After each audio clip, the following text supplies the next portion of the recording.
that's the kind of mindset that you need to make this country great again. So, ladies and gentlemen, I am officially running for President of the United States, and we are going to make our country great again. When Mexico sends its people, they're not sending their best. They're bringing drugs, they're bringing crime, they're rapists, and some, I assume, are good people. You've called women you don't like fat pigs, dogs, slobs, and disgusting animals. Your Twitter account... Only Rosie O'Donnell. No, it wasn't. See, I'm at 42 and you're at 3, so Doesn't so matter. far I'm doing better. Doesn't matter. So far I'm doing better. You know, you started off over here, Jeff. You're moving over further and further. Pretty soon you're going to be off the end. This doesn't do a thing. Is there anyone on stage, and can I see hands, who is unwilling tonight to pledge your support to the eventual nominee of the Republican Party? Mr. Trump.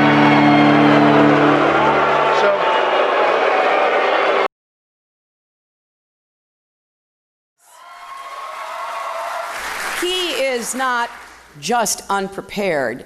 He is temperamentally unfit to hold an office that requires knowledge, stability, and immense responsibility. Good evening. Good evening. Good evening from the Thomas and Mack Center at the University of Nevada, Las Vegas. And we want to welcome you to Washington University in St. Louis for the second presidential debate. The participants tonight are Donald Trump and Hillary Clinton. Putin, from everything I see, has no respect for this person. Well, that's because he'd rather have a puppet as president of the United States. No puppet. And it's pretty clear. You're the puppet. See that?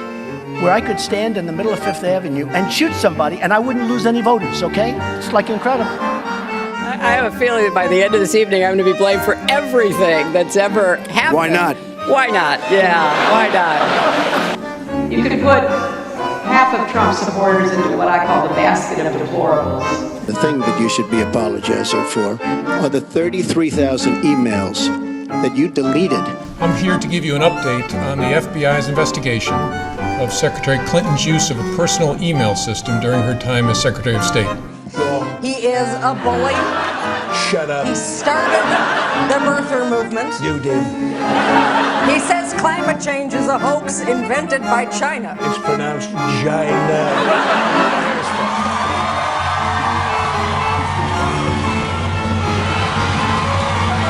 I don't even know. And when you're a star, they let you do it. You can do anything. Whatever you want. Grab them by the... I can do anything. He's playing the members of the American public for suckers. He gets a free ride to the White House, and all we get is a lousy hat. Sir, there is a tradition in this country, but that the loser concedes to the winner and that the country comes together in part for the good of the country. Are you saying you're not prepared now to commit to that principle? What I'm saying is that I will tell you at the time. I'll keep you in suspense. Good night, everyone.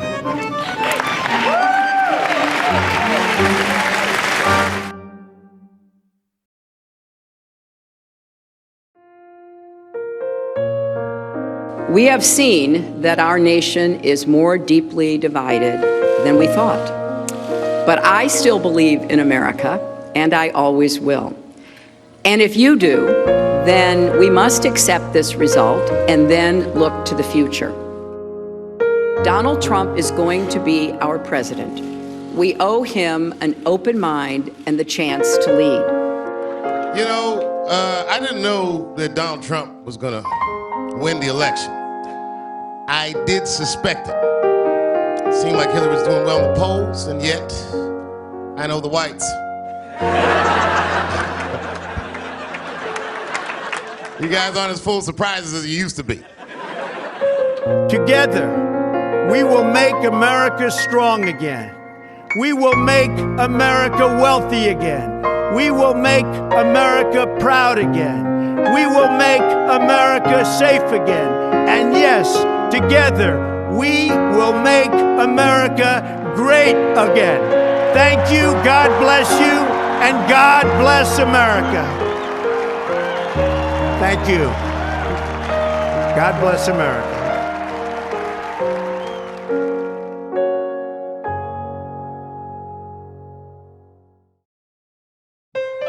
This was the largest audience to ever witness an inauguration, period. Don't be so overly dramatic about it, Chuck. You're saying it's a falsehood, and they're giving Sean Spicer, our press secretary, gave alternative facts to that. But the point remains alternative that there's facts? Director Comey was very unpopular with most people. We did not reach a determination as to whether the president committed a crime. Hundreds of immigrant children in cages. Article 1 is adopted. $3.8 billion towards the president's proposed border wall. Was to suspend entry into the country. Didn't expect that reaction, but that's okay. And that in particular refers to Iran.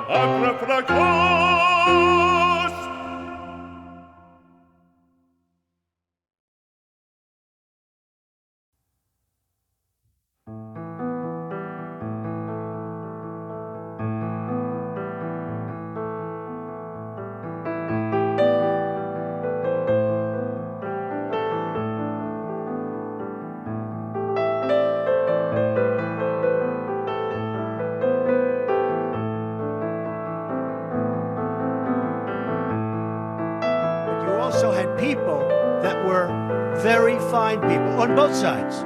You had people in that group, excuse me, I saw the same pictures as you did, but you had many people in that group other than neo-Nazis and white nationalists, okay? And the press has treated them absolutely unfairly. Now, Mr. President, on a scale of 1 to 10, how would you rate your response to this crisis? I'd rate it a 10. I think we've done a great job. And it started with the fact that we kept a very highly infected country, despite all of even the professionals saying, no, it's too early to do that. We were very, very early with respect to China, and we would have a whole different situation.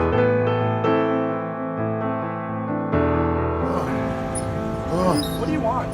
I can breathe. Please, the name of it. I can breathe. Well, get up, get in the car, man. I will. Get up, get in the car. Darkness.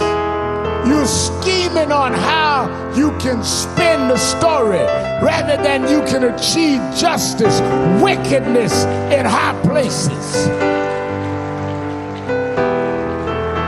You take rubber bullets and tear gas to clear out peaceful protesters, and then take a Bible and walk in front of a church and use a church as a prop.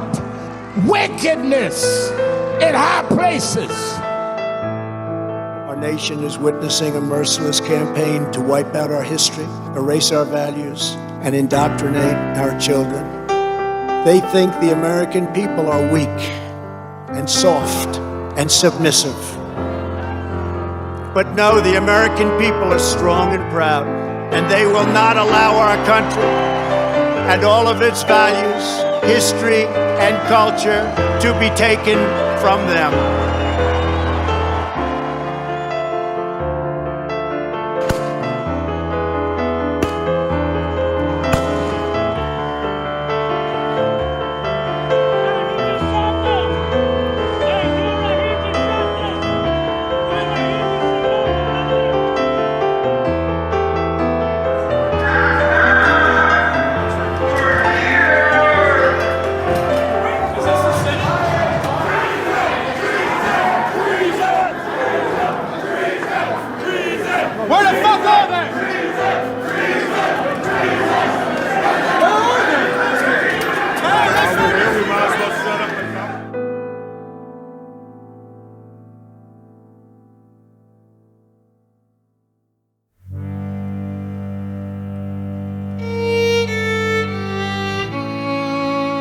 Every 4 years, we gather on these steps to carry out the orderly and peaceful transfer of power.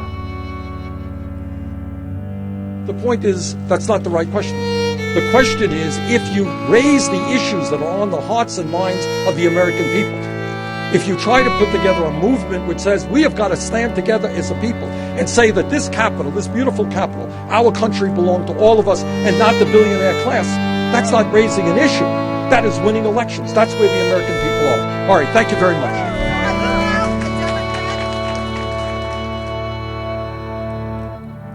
I'm going to grab her. She's right here. I can't let her. She's looking at herself on television right now. How are you feeling?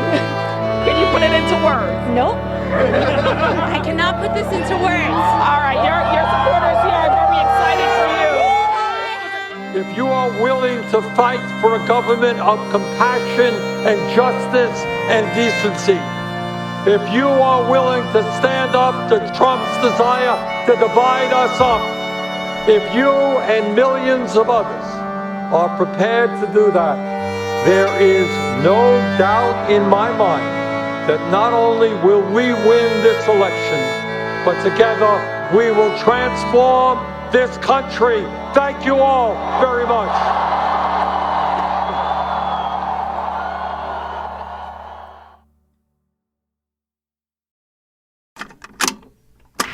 Forced to acknowledge Hitler's enmity, conservatives are loath to admit that even as he surrendered in Europe, he succeeded in America. Let conservatives evaluate the impudent candor of fascism in Argentina today and be reminded that the heroic survival of our liberty is no proof of its immortality.